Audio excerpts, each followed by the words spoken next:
Mga kabida, sa magandang oras sa lahat at welcome po sa aking channel. Eto po, magbigay lang po tayo ng reaction po mga kabida, no? Dito ho sa naging pahayag po mga kabida ni General Nicolas Torre III. Patungkol ho sa sinasabi hong wala daw trial, obstacle at anumang order po mga kabida na makapagbuwagbo sa unity, pagkakaisa po mga kabida ng PNP Force. Okay, dito ho sa pagtupad po nila sa kanilang tungkulin para ho sa mga Pilipino, mga kabida. Matalinghaga po, ito hong kanyang pronouncement po mga kabida, during the flag ceremony po, kahapon, yan po sa Campo Crame po mga kabida, po. Marami hong nagsasabi na tila sinyalis daw ito na baka hindi susundin ni Torre ito hong resolution po ng NAPOLCOM na i-reinstate mga kabida yung pong mga ni-reassign po ng mga opisyal po ng kapulisan po natin ni General Torre po mga kabida sa kanyang revamp na ginawa mga kabida sa PNP Force. Alright? Eto, babasahin ko lang po itong balita mga kabida mula sa Inquirer.net. Alright? No order, obstacle, or trial can break PNP unity, Torre.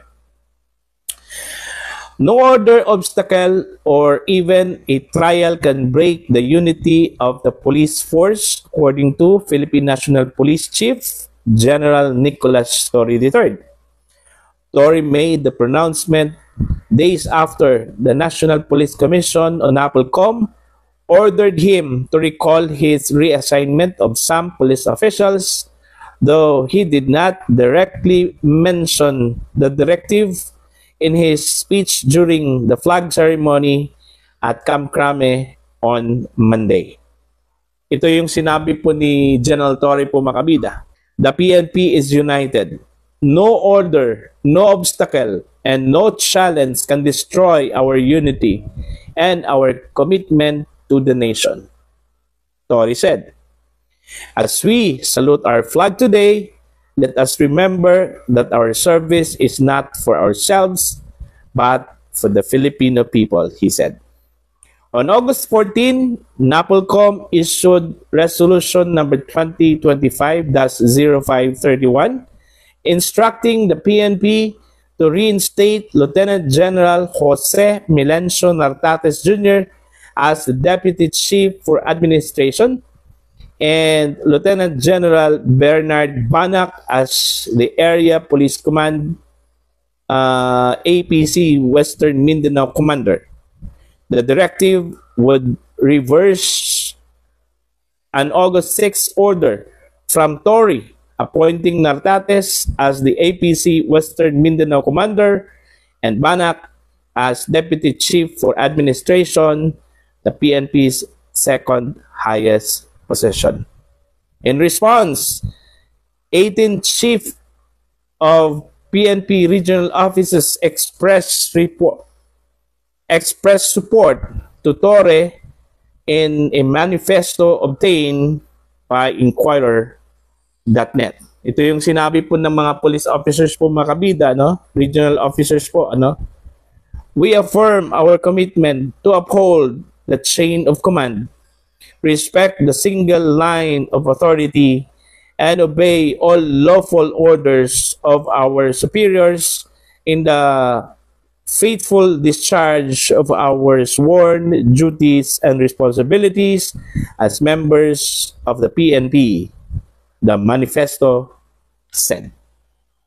So yun po mga kabida, tila parang sinyalis ata ito, na hindi ata susundin ni General Torre ito pong resolution po ng NAPOLCOM po mga kabida na ibalik yung mga ni-reassign po niya ng mga opisyal po ng Philippine National Police. Ito kong si General Nartates at ito kong si General Banac po mga kabida. Okay? parang nag-exchange lang po ito ng posisyon itong dalawa po, ano.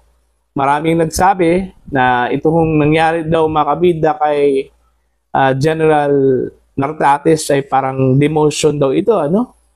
Mula sa pagiging Deputy Chief for Administration, ginawang APC Western Mindanao Commander po mga kabida, ano po. Alright? Okay. Dito rin sa inilabas po na resolution, there are some officers po ano ng PNP, ano, mga kabida, ayon po sa report po ng The Billionaire News Channel, ano, medyo nababahala po mga kabida dahil daw parang out of the mandate na raw ito hong NAPOLCOM, ano, kumbaga lumabas na raw sa kanilang kapangyarihan yung pag-reverse daw mga kabida, no, ng decision po ni Torre na i-reassign ito kong mga opisyal po ng PNP. At malinaw na sa batas mga kabida na meron pong kapangyarihan ito pong CPNP, ano, na pumili, mag-reassign at mag-revamp po, ano, sa kanyang police force. Baka nakalimutan din ng mga opisyal na ito mga kabida, meron pong review power ito hong NAPOLCOM, ano? Lahat po ng mga decisions po ng PNP chief, meron pong karapatan po ang NAPOLCOM na i-review po ito mga kabida. At dun po sa review po nila, pwede ho nilang aprubahan ito o pwede din nilang i-decline ito mga kabida. Yun ang kapangyarihan din daw, ano, ng NAPOLCOM. Okay?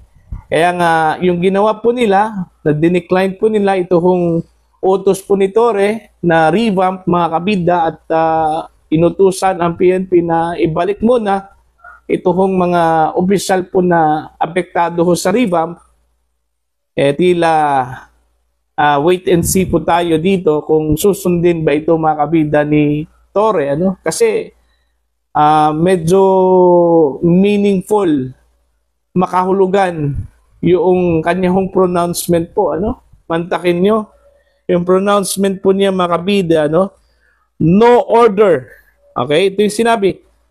No order, no obstacle, and even no trial can break the unity of the police force. Okay? Yung unity daw ng PNP, solid daw ito mga kabida. Wala hong sino mang pwede hong makapag-break ho dito. Even the orders, even the obstacles and trial mga kabida or challenge. Antakin nyo ha, yung order na term na ginamit po niya, even the order cannot break the unity of the PNP force. So anong ibig sabihin po doon? Since meron pong resolution po mga kabida, no, to reinstate these officers na involved po dito sa revamp, okay? At since sinabi po ni Gerald Torre na no order can break their unity, ibig sabihin ho ba ito na hindi po niya susundin ito pong resolution po ng NAPOLCOM po mga kabida, no? Okay? Mas lalo hong lalala itong hidwaan po mga kabida sa pagitan po ni General Torre at ni Secretary Junvic Rimulya. Ano po? No? At saka hindi po maganda po mga kabida na ang PNP po ay hindi ho susunod sa lawful order. Ano? Okay? Kung sinabi po ng ilang pong mga opisyal po ng PNP na mali ang ginawa po ng NAPOLCOM, okay? Pwede naman pong i-assert po ng NAPOLCOM na tama yung kanilang ginawa kasi meron po silang review power po mga kabida sa mga decisions po ng Chief PNP. Oh. Diba?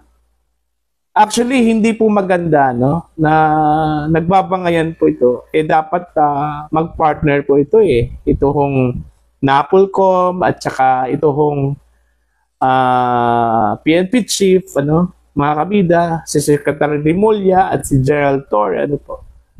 Kung maalala po ninyo, during the time na naghanap po si Pangulong Marcos po mga kabida, no, ng kapalit po ni General Marbil, ito pong si General Torre po ang inirekomenda daw, ano, mga kabida ni Secretary Rimulya, ano po, kay Pangulong Marcos.